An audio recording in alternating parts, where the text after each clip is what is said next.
Okay, me and Tim are in the, what is this? Motorcycle shed. Oh yeah, because I have a motorcycle. I've had it for many years, probably 12 years or so. It is a Honda Goldwing Interstate. I haven't ridden this thing, and it's dark in here, but I haven't ridden this thing in a good many years. 2 years probably. Because it needs new tires, and I'm having a little bit of a clutch issue, which I will be resolving shortly. What I need to do is actually put a new battery in it, which I have. I just bought that and charged it up a little bit ago. I'm going to put, what do you call it, brake fluid in the clutch there in the master cylinder, and then I have to bleed out the slave cylinder. So I've never messed with the slave cylinder, so I don't even know where it's at, but I'm going to find it and get that thing going. We're going to fire it up here pretty soon, and I got fresh gas to go into it with that, and I use a product called Seafoam, and the Seafoam I put in the gas, and it will be mixed up. You know, it's already mixed up in the container, and I'm going to pour that in now, and we're going to put the battery in and go from there. Alright, we're putting the battery in here. It's a little bit of a tricky spot to put it in, but I had to do it. But anyways, we got the battery in place. Ooh. Ooh. Why did I see sparks? Did you see sparks? No. I am seeing sparks. I don't want to see sparks. I'm seeing sparks I shouldn't see. Big time seeing sparks I shouldn't see. What the hell's that about? The same battery that came out of here. What the hell? Oh, I see. Mr. Tim, you forgot that you forgot to tell me there was 2 of those things that went in there. Sorry. That would have been a good idea. Alright, Mr. Tim's fired now. I am not. What? I am not. Well, I could fire you. Yeah, I could fire you. So anyways, we got this thing back together here now. Let's see if we can do this without the sparkage. Oh, what the F? Give me that phone. What do we got going on here? Why is that thing like that? It's trying to ground out. That's not cool. This is not right. So, we don't have a Chevy wrench on board, do we? Mm-mm.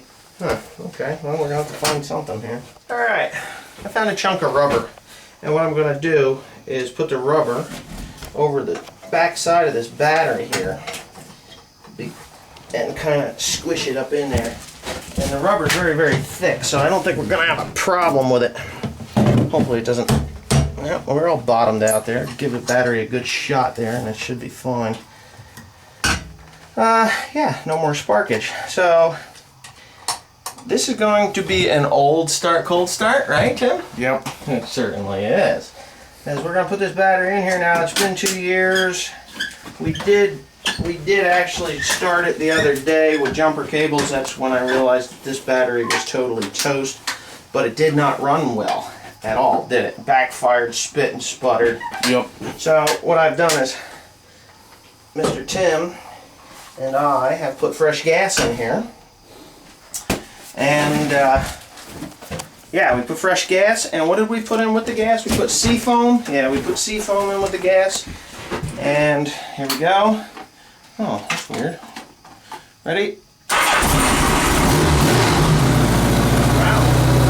I guess it does want to run.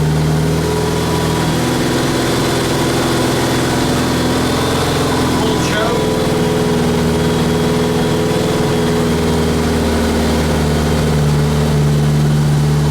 Wow. So anyways, we got her on full choke. I think everything works. High, low beams. Left turn signal, right turn signal, push it in to shut them off.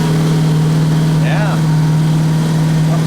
Brakes, brake lights. See, we can see them. Yeah, brake lights are working.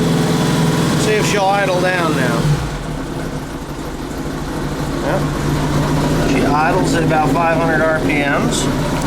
Let's see if she does it. Well, with a new battery and everything in her, she runs good, doesn't it? Yeah. Dual exhaust, because it is a 4-cylinder 1200. You can see the exhaust there and there. I will have to go register it and get insurance on it.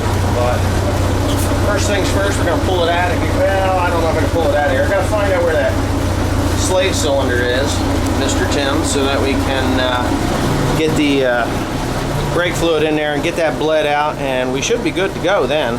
But yeah, here we go. Hey, Dad. I don't know if I'll be able to see out of this windshield.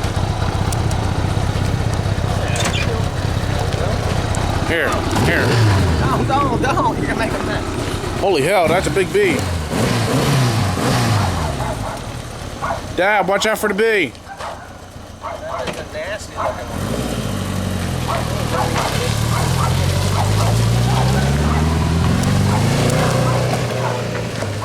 All right, me and Mr. Tim are here. You here? Yep. Okay, so yeah, we're back at the Honda Goldwing. I cleaned it up just a tiny little bit. It's really dirty. I just haven't had a chance to actually give it a good scrubbing yet. But for the most part, it looks okay. It looks good. It's been sitting in my shed there. Anyway, I'm having trouble with the carburetor, and there's 4 of them on this thing. So, and they're not normal, you know. Normally, they got a throttle body that opens up and closes, but this has got some kind of crazy vacuum system. It's up through here, and this carburetor here on the front is not working properly. So it's got some kind of varnish or crap in there, and it needs to be cleaned out. So, Mr. Tim, you want to choke that thing a little bit and give her a start. I've been soaking it with seafoam inside the gas. Yeah, there she goes. She fired right up. Nice. It even sounds like it's running on all 4, doesn't it? Wow. Okay, so the seafoam, I ran about a quarter of a tank of fuel through it with 2 pints of seafoam in it. And yesterday I started it up and it sounded way worse. Now, another thing that I put in the gas was 2-stroke engine oil to lubricate those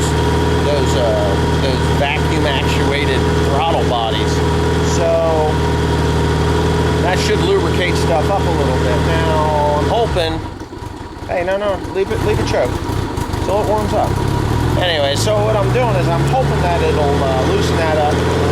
You see there's blue smoke. That is not from it burning any oil. It is from the 2-stroke engine oil and this large amount of seafoam. Now, if this doesn't work, what I'm going to do is I've got a whole arsenal of good stuff here.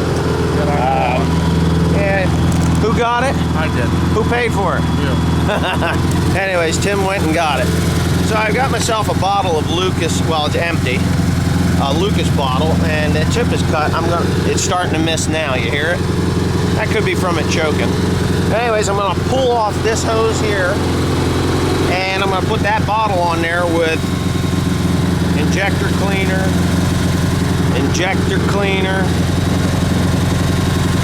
more seafoam, and we'll see what happens from there. Hopefully, if I let it set in the carburetor again overnight, I may be able to get those things to loosen up.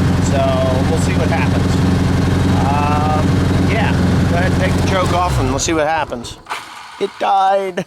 Anyway, okay. So this is when you put your baby on its bottle. Only this stuff here will clean the innards out of any old baby. Seems to be working with this one. She's running really smooth now. What I'm going to do is when this bottle's empty, I'm going to shut it off. I'm going to let it set for a little while. Maybe an hour or so, then we'll come back and we'll fire her up again. But she's running on all 4 perfectly now. Don't want to do that, we'll have a flash fire.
A little. Still missing. I think we should put her on the bottle again. Put her on the bottle again and run it one more time and let it set for a little while.